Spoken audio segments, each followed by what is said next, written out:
Hello everyone, नमस्कार सभी को। कैसे हैं आप सभी? होप आप सब बहुत अच्छे होंगे और अच्छे से सीटेट की तैयारी कर रहे होंगे। तो ईवीएस की सीरीज़ में आज चैप्टर नंबर 8 लेकर आई हूँ आप लोगों के लिए, अ ट्रीट फॉर मस्कीटोज़। देखते हैं इसमें क्या है। तो फर्स्ट जो है यहाँ पर थोड़ा सा बताया मलेरिया के बारे में। You get malaria when a mosquito bytes you. तो पहले ही आ गया कि कौन से मस्कीटो के काटने से मलेरिया होता है। तो पहला ही है आंसर इसका, फीमेल एनाफ्लीज मस्कीटो। और किसकी वजह से होता है? Caused by one cell parasite called a plasmodium. तो याद रखेंगे ये चीज़। नेक्स्ट मूव करते हैं। एक है कि फीवर आता कैसे है? जब मलेरिया होता है तो सिम्टम्स क्या हैं उसके? तो सिम्टम्स आप देख रहे हैं, fever with chills and riggers. तो ठंड लगकर कपकपी के साथ बुखार आता है, ये मलेरिया की पहचान है। इस तरीके का एक क्वेश्चन आया हुआ है सीटेट में। और फिर आएगा मेडिसिन फॉर मलेरिया। तो कैसे मलेरिया की मेडिसिन के बारे में बताया हुआ है, तो एक बार पढ़ जाएंगे इसे भी। क्या बताया है? From early times the dried and powdered bark of क्या बोलते हैं, cinchona tree was use to make a medicine for malaria. Earlier people use to boil the bark powder and strain the water which was given to patient. Now tablets are made from this. तो ये important है कि cinchona पेड़ होता है, उसकी छाल से बनाई जाती है मलेरिया की दवाई। तो ध्यान रखेंगे। आगे क्या बताया हुआ है, आगे भी पढ़ते हैं। आगे जो बताया हुआ है वो हीमोग्लोबिन के बारे में बताया हुआ है। ये भी पेपर में आया हुआ है कि अनीमिया क्या है। इसमें पूरे में बताया व्हाट इज़ अनीमिया। अनीमिया से रिलेटेड क्वेश्चन उठता है। तो यहाँ पर अनीमिया के लिए बताया है कि doctor said that there is a less haemoglobin और आयरन इन द ब्लड। तो एनीमिया से रिलेटेड एक क्वेश्चन तो यही बन गया कि क्या होता है, हीमोग्लोबिन की मात्रा कम हो जाती है और आयरन की ब्लड में। तो फिर डॉक्टर ने उन्हें क्या बोला है खाने के लिए, तो इससे ये भी पता चल जाता है कि इसके सोर्स क्या क्या हैं। तो सोर्स हैं जैगरी, आंवला and more green leafy vegetables because these have irons. तो क्या क्या है? गुड़ है, आंवला है और हरी पत्तेदार सब्जियां हैं।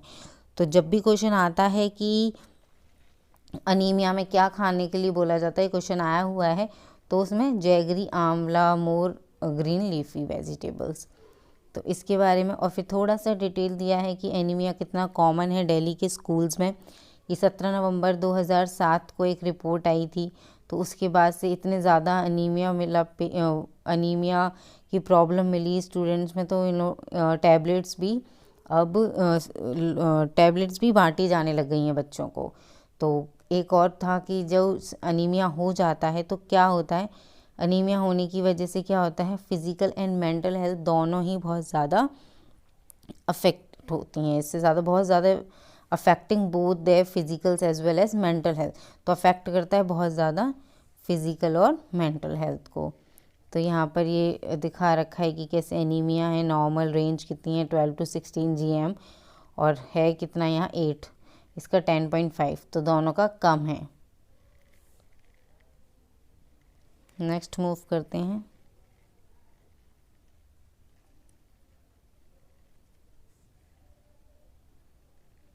एक जो क्वेश्चन बनता है आगे कि किसने पता लगाया था मलेरिया की बीमारी के बारे में। तो एक आपको अगर स्टोरी पढ़नी है तो आप पढ़ लीजिएगा कि कैसे इन्होंने बोला जाता है कि मच्छर के पेट की कहानी करके कहानी है कि मच्छर के पेट के अंदर देखा था।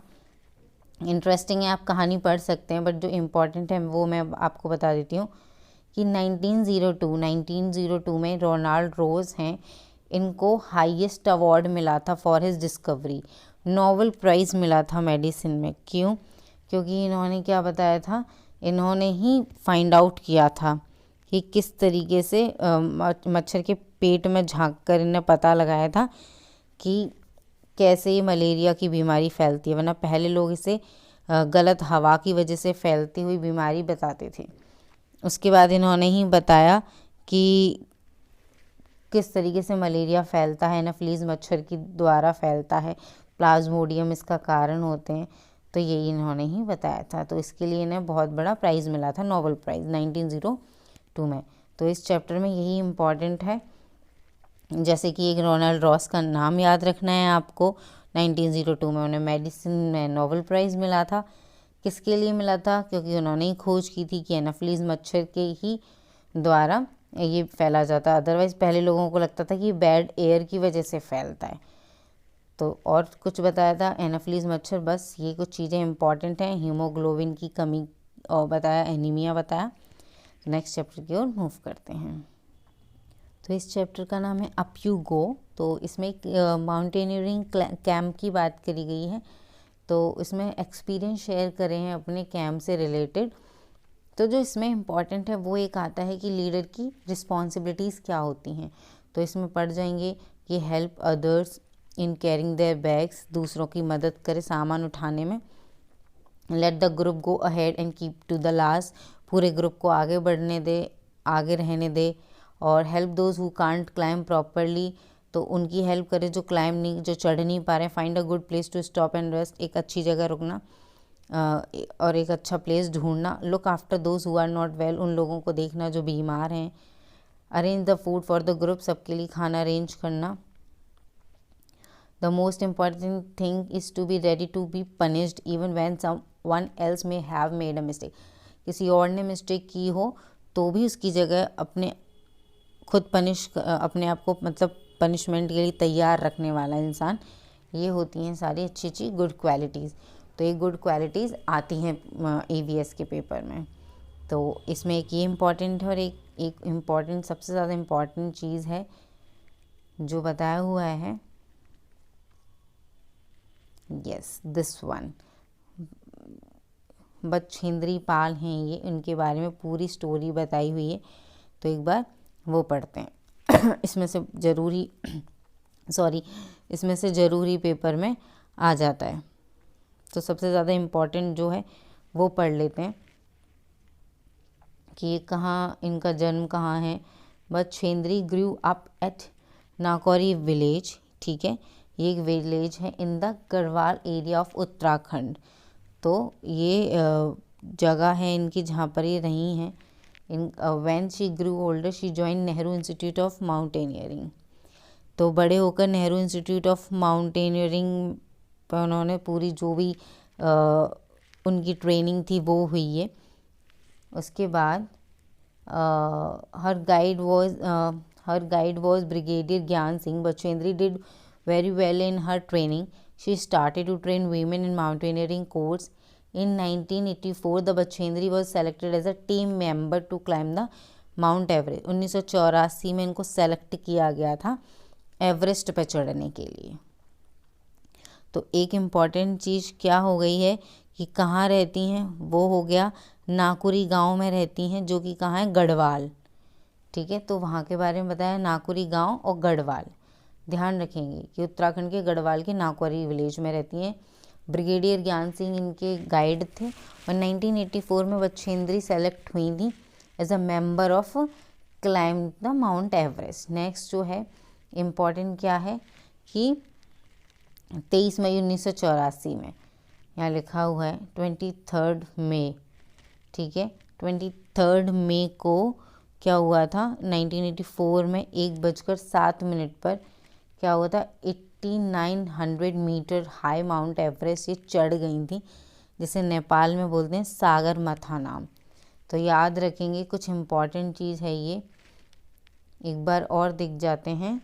यहाँ पर बताया है it was 7 minutes past 1 o'clock, 1:07 पर 23 मई 1984 को 8900 यानी 8900 मीटर हाई माउंट एवरेस्ट पर इन्होंने पहला कदम रखा था, जिसे सागर माथा बोलते हैं नेपाल में, ठीक है। एक और मेंबर था इनके साथ। There was no space for 2 people, वहाँ पर खड़े होने के लिए 2 लोगों की जगह नहीं थी, नीचे गिर सकते थे, इसलिए इन्होंने वहीं पर दे tied themselves to it with a rope. Only then 2 of them could stand there.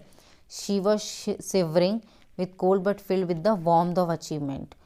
Finally ये वहाँ 43 मिनट्स तक रुके हाईएस्ट पीक पर, वर्ल्ड की हाईएस्ट पीक पर ये कितनी देर रहे, 43 मिनट्स के लिए। एंड देन एक इम्पॉर्टेंट बात क्या है, Bachendri Pal became the first Indian women and the 5th women in the world to reach the peak of Mount Everest.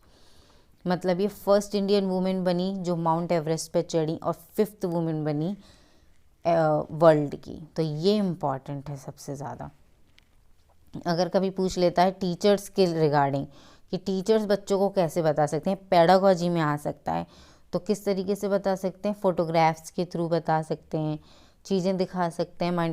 Mountaineering equipments होते हैं, लाइक ये पिटॉन्स हैं, हंटर शूज़ हैं, स्लीपिंग बैग्स हैं, तो इनके बारे में, स्लिंग्स हैं, इनके बारे में बच्चों को दिखाकर बताया जा सकता है। तो इस चैप्टर में सबसे ज़्यादा इम्पॉर्टेंट क्या था, बछेंद्री पाल के बारे में सबसे ज़्यादा इम्पॉर्टेंट था कि वो उनके बारे में स्टेटमेंट वाइज क्वेश्चन आ सकते हैं। लाइक उनके गांव के बारे में एक बात बता दी, उनकी किसी अचीवमेंट के बारे में बता दी, या किस दिन उन्होंने ये अचीवमेंट ली थी, 23 मई 1984, ध्यान रखना है आपको। और 8900 मीटर्स हाई है माउंट एवरेस्ट, इतना ऊंचा है। नेपाल में इसका नाम सागर माथा है। तो कुछ कुछ चीज़ें हैं, बाकी आप बुक पढ़ लीजिएगा, पर मैंने कुछ इम्पॉर्टेंट चीज़ें आपको बता दी इस चैप्टर की। इससे बाहर कुछ नहीं आने वाला चैप्टर से बाहर। तो होप आपको ये वीडियो अच्छी लगी होगी, आप और अच्छे से पढ़ाई करेंगे। बाकी मैं कंटेंट आगे लाती रहूँगी आप लोगों के लिए।